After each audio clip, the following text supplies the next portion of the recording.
Hi friends, இன்றைக்கி நம்ம மிளகு தக்காளி பழம் வச்சு ஒரு குழம்பு செய்ய போகிறோம். மிளகு தக்காளி காய் வச்சு ஒரு குழம்பு செய்ய போகிறோம். பாருங்க, இந்த மாதிரி மிளகு தக்காளி காய் வந்து நம்ம பொரிச்சுக்கணும். நமக்கு கீரையில் கிடைக்கும், இல்லைன்னா மார்க்கெட்டில் விற்கும். நான் வந்து இது எங்கள் வீட்டு செடியில் பொரிச்சது தான். பெரிய செடியாக இருந்துச்சு, ஒன்று பொரிச்சுக்கிட்டேன். 4 மிளகாய் சேர்த்துக்கலாம், 1 ஸ்பூன் தனியா சேர்த்துக்கலாம், கொஞ்சமாக ஜீரகம் எடுத்துக்கலாம், கொஞ்சமாக மிளகு சேர்த்துக்கலாம். எண்ணெயும் சேர்க்க வேண்டாம், அப்படியே நல்லா ட்ரை பண்ணிக்கலாம்.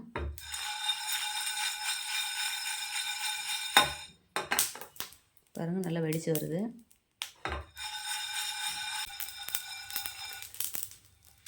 அப்படியே ஒரு பிளேட்டில் மாற்றிக்கலாம். அடுப்பை கம்மியாக வச்சுக்கோங்க.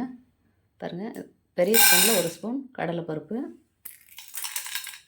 1 ஸ்பூன் உளுத்தம்பருப்பு. பெரிய ஸ்பூனில் தான் எடுத்துருக்கேன், சின்ன ஸ்பூன் கிடையாது. இதுக்கு வந்து நம்ம கொஞ்சமாக நல்லெண்ணெய் சேர்த்துக்கலாம். நல்லெண்ணெயில் செஞ்சோம் அப்படின்னா நல்ல மணமாக இருக்கும். கொஞ்சமாக நல்லெண்ணெய் சேர்த்துக்கோங்க.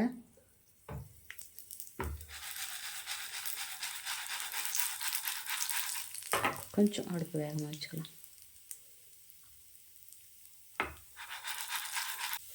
நம்ம வீட்டில் அடைச்ச குழம்பு மிளகாய் பொடியை வந்து சேர்த்துக்க போகிறோம். அது கூட இதுவும் கொஞ்சம் சேர்த்துக்கிட்டோம்னா நல்லா டேஸ்டியாக இருக்கும். அதனால தான் இது தனியாக நான் வந்து வறுத்து அரைக்கிறது. வயிறு புண்ணுக்கெல்லாம் ரொம்ப நல்லது. குழந்தைங்களுக்கு வாய் புண்ணு, வயிற்று புண்ணு, இதுக்கெல்லாம் வந்து ரொம்ப நல்லாயிருக்கும். வாரத்தில் 2 நாளைக்கு நம்ம வந்து மிளகு தக்காளி கீரை கொடுத்தாவே ரொம்ப நல்லது. நல்லா செவக்க வறுத்துக்கோங்க. கருவேப்பிலை தழை போட்டுக்கலாம்.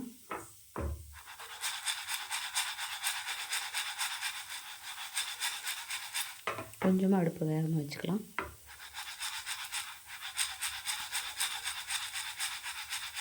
அப்போ தான் அந்த மணம் நல்லா ஸ்மெல்லு மணமெல்லாம் செம்ம இதாக வாசமாக இருக்கும். இதுக்கு நம்ம எண்ணெய் சேர்க்கல அப்படின்னா அப்படியே கொஞ்சம் கரிஞ்சு போன மாதிரி ஒரு ஸ்மெல் வரும். நல்லா கருகின ஸ்மெல் வரும். அதுக்காக தான் இது சேர்த்துக்கிறேன். பாருங்கள், இந்த மாதிரி இருக்கும்போது மாற்றிக்கலாம். பிளேட்டில் கொட்டி ஆற வச்சு அரைச்சிட்டு வந்துடலாம். கடாயை வச்சு எண்ணெய் சேர்த்துக்கலாம். நல்லெண்ணெய் தான் நான் சேர்க்குறேன்.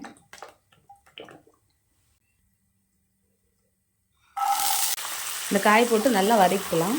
நல்லெண்ணெயில் தான் வதக்கணும். நம்ம கடலெண்ணெயில் வதக்கணும் அப்படின்னா அது ஸ்மெல் வேறு மாதிரி இருக்கும். இது நல்லா மணமாக இருக்கும். அதனால் இந்த மாதிரி செஞ்சு பாருங்கள். இந்த எண்ணெயில்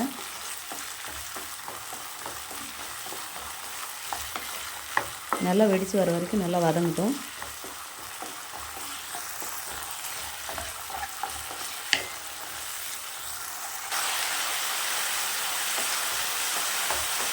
பாருங்கள், நல்லா வதங்குது. அந்த பச்சை கலர்லாம் வந்து மாறுது பாருங்கள்.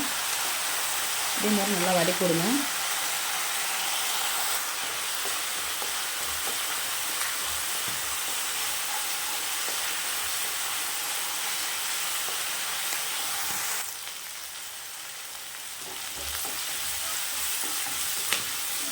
பாருங்கள், நல்லா வதங்கிடுச்சு. இதை நம்ம ஒரு பிளேட்டில் மாற்றிக்கலாம். எண்ணெய் சேர்த்துக்கலாம். நல்லெண்ணெய், கடுகு உளுத்தம் பருப்பு சேர்த்துக்கலாம்.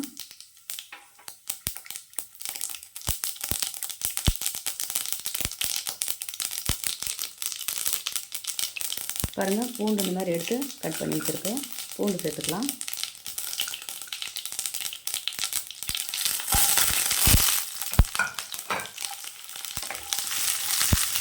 நல்லா அந்த பூண்டு வதங்கட்டும். இன்னும் கொஞ்சம் நல்லெண்ணெய் சேர்த்துக்கலாம்.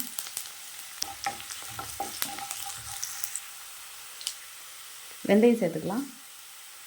வெந்தயம் வந்து முன்னே போட்டிருக்கலாம். அது வந்து நல்லா கருகிரும். அதனால தான் நான் சேர்க்கல, இப்படி சேர்த்துக்கிட்டேன். கொஞ்சமாக வெந்தயம் சேர்த்துக்கோங்க, நல்லா மணமாக இருக்கும். வெங்காயம் சேர்த்துக்கலாம். சின்ன வெங்காயம். இதுக்கு வந்து சின்ன வெங்காயம் தான் நல்லாயிருக்கும். பெரிய வெங்காயம் சேர்த்துக்கிட்டோன்னா இனிக்கும். அதனால சின்ன வெங்காயமாக எடுத்துக்கோங்க.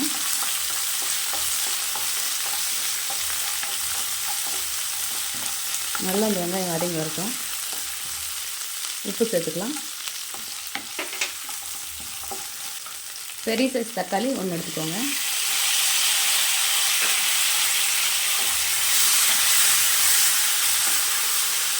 வரமிளகாத்தூள், இது வந்து வரமிளகாத்தூள் தான். கொஞ்சமாக சேர்த்துக்கலாம். கொஞ்சமாக நான் குழம்பு மிளகாத்தூள் சேர்த்துக்கலாம். வீட்டில் அரைச்ச குழம்பு மிளகாத்தூள் தான் இது. கொஞ்சமாக மஞ்சள் சேர்த்துக்கோங்க.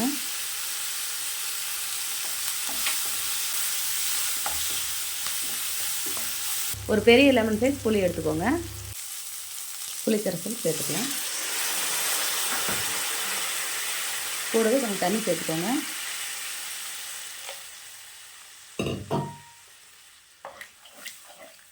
நல்லா கலந்து விடுங்க. நம்ம இப்போ வறுத்து அரைச்சோம் இல்லையா, கடலை பருப்பு, உளுத்தம் பருப்பு, தனியா எல்லாம் சேர்த்து அரைச்ச பொடியை சேர்த்துக்கலாம். இந்த மாதிரி பொடி வந்து நல்லா மணமாக இருக்கும். நம்ம இப்போ தேங்காய் சேர்க்கல, அதனால தான் வந்து இந்த மாதிரி நம்ம சேர்த்துருக்கோம்.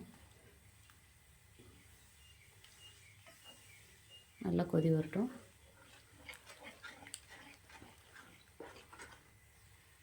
இன்னும் கொஞ்சம் தண்ணி சேர்த்துக்கலாம்.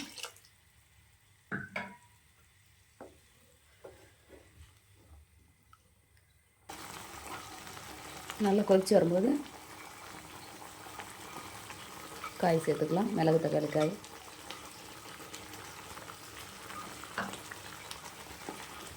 நல்லா சுட சாதத்துக்கு செம்ம டேஸ்டியாக இருக்கும். பாருங்க, இந்த மாதிரி கிரேவி மாதிரி பண்ணணும் அப்படின்னா ரொம்ப நல்லாயிருக்கும். தண்ணி மாதிரி கூட நம்ம செய்யலாம். நமக்கு எப்படி விருப்பமோ அப்படி செஞ்சுக்கலாம். நம்ம எவ்வளோ இந்த காய் சேர்க்குறோமோ அதுக்கு தகுந்த மாதிரி நீங்கள் மசாலா சேர்த்துக்கோங்க. இப்போ நான் எடுத்த காய்க்கு எனக்கு இந்த அளவுக்கு இருந்தால் கரெக்டாக இருக்கும். அதே மாதிரி நீங்கள் கம்மியாக எடுத்திங்கன்னா அதுக்கு தகுந்த மாதிரி கம்மியாக சேர்த்துக்கோங்க. இதே மாதிரி நீங்களும் உங்கள் வீட்டில் செஞ்சு பாருங்கள். செஞ்சு பார்த்துட்டு எப்படி இருக்குன்னு எனக்கு ஒரு கமெண்ட் பண்ணுங்கள், லைக் பண்ணுங்கள், ஷேர் பண்ணுங்கள், ஒரு சப்ஸ்கிரைப் பண்ணிடுங்க.